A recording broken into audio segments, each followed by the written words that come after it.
Well, welcome back, blade lovers. What have we got in store for you today? Another collection video. I haven't done too many of these, and it seems as though you folks like collection videos. I did one on fixed blade pocket check recently, and that seemed to go over well. So I'm calling this one Elite Production Folders. And we're going to call it round one because I found too many to show you in one video. It would take forever. And I want to spend a little bit of time with each and talking about some of the reasons why I feel they're elite. They're not custom.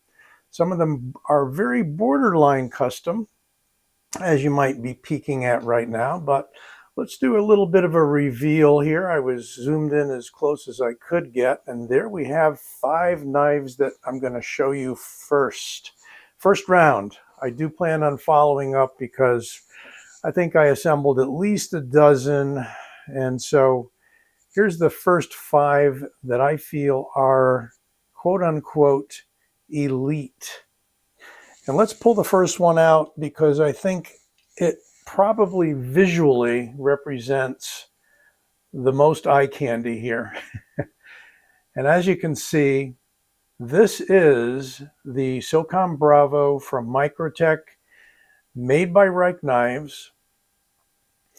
It's got so much going on visually, and it is a rough copy, shall we say, of the original Socom Bravo that was produced by Microtech, and probably would cost you thousands these days if you could get your hands on one. I'm not sure that they restarted production on those, probably not. This one is special. First of all, it is the Tanto version, and I, yes, do have the drop point version as well. You can see reviews on both of those knives elsewhere on this channel. If I can give you a little more room. This one is special. Why? Because the serrations were hand ground in by Tony Marfione himself, and so the box is signed, and they got a little bit more for these. At the time, Reich was not doing any with serrations, and there was a call for serrations, so those are done by hand / machine by Tony himself. And there were some pictures they showed of him doing it, I think a video. Anyway, why is this, for me, an elite production folder? And again, I stress production, not custom. Also, I stress that you're going to probably ping me with other knives you feel fall into this category, and I would most likely absolutely agree. And I might be getting to some of those. In another case, I may not have those. Maybe we could say yet. Anyway, beautiful titanium bolster, blue pivots around. They did a really awesome job with the carbon fiber here. This is some of the best weave carbon fiber that I've seen. It is on both sides, as I like to see. I'm kind of disappointed when a knife has all titanium on the lock bar side and got the fancy materials on the show side. Look at the scalloped area that we have here to get to the release for the lock bar. Got a hardened steel insert. We've got this fantastic backspacer that's got a spanned area there where you can see through. And it's got some tractor-like milled out cutouts, and then even further detail here by running millwork longitudinally as well as the cross cuts. And same thing up here. Just, if you have one of these by now, maybe it's become, oh yeah, I got that. Those came out a while ago. And, the funny thing is, I think it was just a little over a year ago or so that I picked this up, and they were first out. And they were just setting up their Microtech gear site, and I was actually able to get on and buy stuff. Now it's like a contest, but, you got to win the lottery to just spend your money. That's my gripe about it. Microtech always fairly heavily brands on their blades, but not too dark, so it's sort of a faint gray. Beautiful, huge, fuller, kind of a trench in there. And it does lock up on the double thumb studs as near as I know. Nice clip, fairly high mounted, low mounted for high carry, and then more jimping on the handle. This just, you know, you could spend a video just kind of doing close-ups running through this thing, but fantastic knife. I'm happy to have it in my collection. There were some gripes initially that it wasn't made in the US. I haven't seen any ones further that are being made except the Annex that they are selling now on the Microtech gear site. So that is, and we're going to put it up here and kind of slide these down so you can continue to take a look at it while I discuss these others. Here is one you don't see too often anymore because I don't know that it's made. This is the Stedman South Sea. It is a beautifully ground Tonto blade. By the way, didn't mention the steel on the Socom Bravo. It is M390. This is also M390. Has kind of a signature sort of script thing going on here for the name. And it features the Les Williams kickstop. What is the kickstop? Well, if you watch carefully, you'll see that the flipper tab comes up in the closed position, but you don't see it in the open position because it folds. It is its own independent piece. Otherwise, we've got a beautifully plain titanium frame lock folder. It's a large knife. It's coming in at just about 4 inches or maybe more. Yeah, 4 inches exactly for the blade. As I said, M390, and just a beautiful grind job with that faceted tip.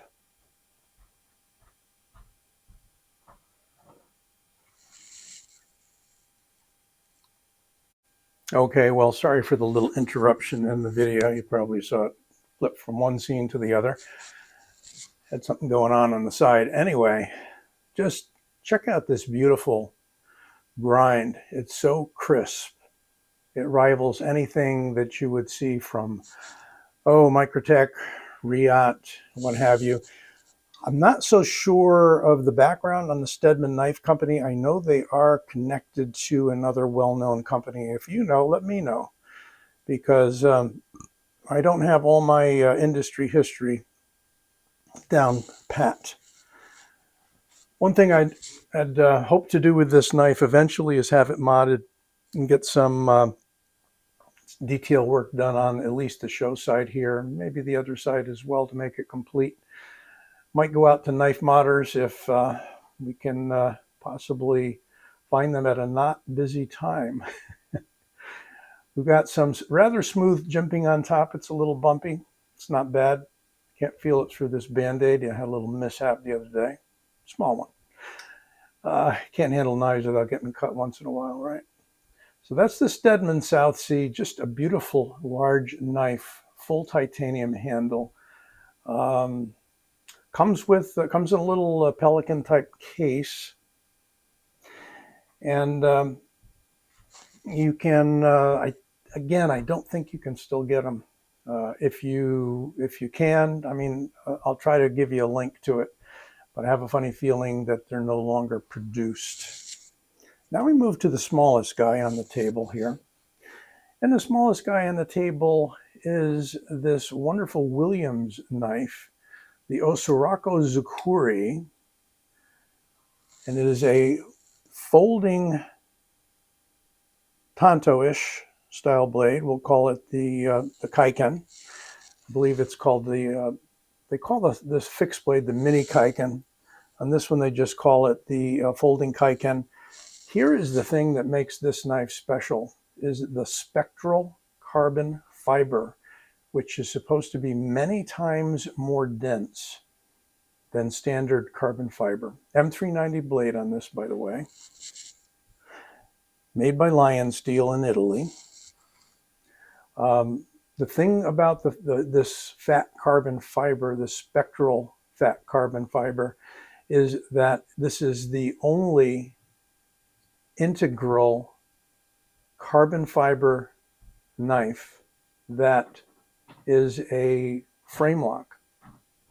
You can see that it's all one piece of this spectral fat carbon fiber. You can look that up on Fat Carbon's website, or the Williams website will also give you the background on that, and I'll see if I can leave you that link. Groove, this is very similar to the fixed blade model. And the fixed blade model is one of my favorites. The fixed blade model comes in Sleipner steel. This is M390. I feel that's a bump. Deep carry pocket clip. It's not particularly fancy, except for the fact that the engineering to get this handle, and it's been tested 100,000 cycles of releasing it and opening it. Not particularly fidgety. You got to give it, I think it is on bearings, but you got to give it a little energy. See, you can fail it pretty easy. Got to give it a little energy to get it open. And I know at least one viewer who saw this knife had to have one. So at least one of you guys out there, I think it was Redbeard, picked one of these up. Correct me if I'm wrong, Redbeard.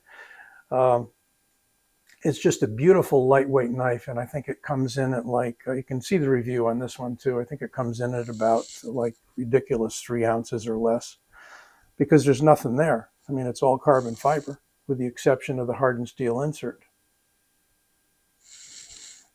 So that is the Rocco Zukuri folder by Williams Knives. Now we're heading up towards our grand finale here, but this is the Reich Lamella. Came out in 2022, I believe. Might have been introduced at one of the big shows. It is a beautiful design that looks like an integral, but it is only the cap that serves as the back of the knife. I won't even say backspacer. That is integral. It attaches to the frame of the knife. It is both a back flipper with just a little nub here, but it is jimped and opens so smoothly. You'd think you could fail it, but that's very difficult. Also, look how smooth that is, geez. Also has these thumb lugs, if you want to call them that. And I'm not sure of the lockup. Yeah, I am sure of the lockup. It does lock up on a pin. For all the world, it looks like it locks up on those lugs, but I don't think they quite touch. I know Jim Skelton had one of these and did a review, and I think it was determined that it didn't lock up. It might, though. You know, I can't see any gap in there. I haven't really disassembled it yet. It looks like they're just barely touching, maybe. So it could be a 3-way lockup between that pin and the these lugs. Beautifully crowned spine on this knife. Just look how that glows in the light. Two-tone handle. This was the original. I think they came out with it in different tones of titanium, but it is all titanium, titanium clip. And it is a S20V knife blade. So it's still a premium steel, roughly the equivalent of M390. Really nice rounded file-like jimping there. It's just really a showpiece of a knife. Persian trailing point blade. Great big finger choil there. Call it a choil? I'm going to call it a choil. Yeah, it's, you know, finger groove, choil, whatever you want to call that. So you can choke way up on this very comfortably, and it does feel secure in the hand. As far as detail work goes, you're going to need to bring it way up like this to get the point, you know, beyond 45 degrees.